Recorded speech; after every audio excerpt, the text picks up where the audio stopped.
About Canada. Canada is the second largest country in the world. It is a diverse and democratic nation. Canada is currently a democracy and a constitutional monarchy. The federal government in Canada has the main responsibility for the things that affect all Canadians. This will include national defense, foreign policy, and citizenship. The head of the government of Canada is the Prime Minister, and the Prime Minister is the head of the federal party that is in power at that time. Canada has a diverse cultural and social life. In Canada, society is constantly welcoming new immigrants who join a prosperous country, where justice and citizenship equal stand out as values. As for the language, Canada is a bilingual country, where English and French are their official languages. As for religion, Canada, as in many developed countries, religious affiliation is much more frequent than religious observance, although official statistics vary according to the ethnic and religious group. Most of Canadians indicate belonging to some type of religious affiliation, often Christianity. Cultural stereotypes.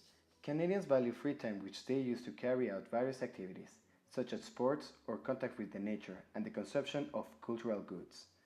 It is important to know that Canadians value the flora and fauna and all the nature environments of the country and recognize them as social and economic welfare.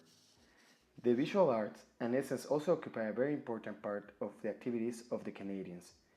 For this project, it is important to mention that the Canadians have a sense of origin and appreciation toward the cultural products of the country. The Canadian consumer is currently focusing more on the quality of the product, its origin, composition, and price, but is still excessively sensitive to advertising and tends to buy fashion products. The standard of living in Canada is one of the highest in the world. According to the recent data of the Conference Board of Canada, consumers trust employment will continue through, stimulating consumption and at least in some countries. The main objectives of the most young people are to finish their studies, buy a house, and have children. Also, Canadians care about their diet and do not hesitate to buy healthy and natural organic products. They give great importance to everything related to comfort and well-being. Also, an interesting fact from Canada is that in the last century, the majority of the Canadian population was British and French origin, but successive waves of immigrants from many countries have considerably diversified the ethnic composition of the country. Canadians represent around the 32% of the country, the English 20%, the French 15%, the Scotch 14%, the Irish again 14%, the Germans 10%, and the Italians 4%. Communication difference. Canadians' communication style involves relatively indirect communicators. They try to avoid creating conflict by taking careful measures to remain polite, to not have any discussions. They prefer to use hints instead of being completely direct in order to avoid problems. Nevertheless, communication is not so indirect that one must decode it. Canadians tend to speak clearly enough that their intention and meaning is often apparent through careful word choice. If they disagree on something, they will speak about it openly but respectfully. It's important to never interrupt when someone is speaking, since it is considered to be very rude. Canadians' nonverbal communication style is based on eye contact, which should be maintained directly and broken immediately. Neglecting to make eye contact during a conversation can signify boredom or disinterest. For them, physical contact is not common during casual conversation.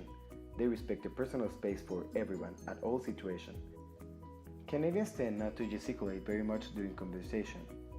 However, most usually enjoy conversating with those who do, as it gives the impression that the person making them is very interested in the conversation. Negotiation style in Canada.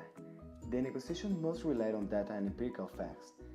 That means that the conversation will always try to be objective, not subject to subjective arguments or emotional considerations. Avoid them to get a good decision.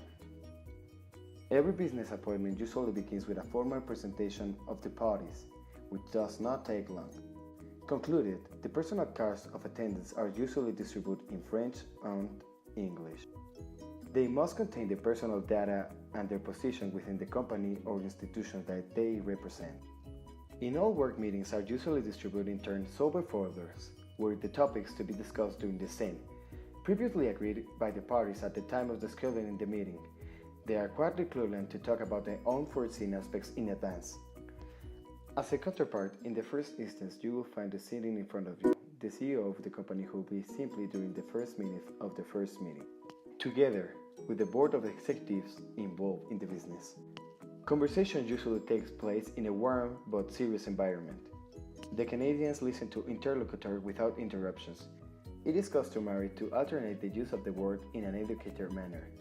The negotiation process is not easy. It requires time and patience. Each document that emerges from the meeting, such as a negotiation position, will be evaluated by a group of experts, must to consider the legal framework and the economic and financial impact at the company. Many times it will be necessary to make 2 or 3 trips to reach the final agreement. At last, it's essentially the meetings are democratic and all participants are allowed to express their opinion. Negotiations should lead to a direct action plan.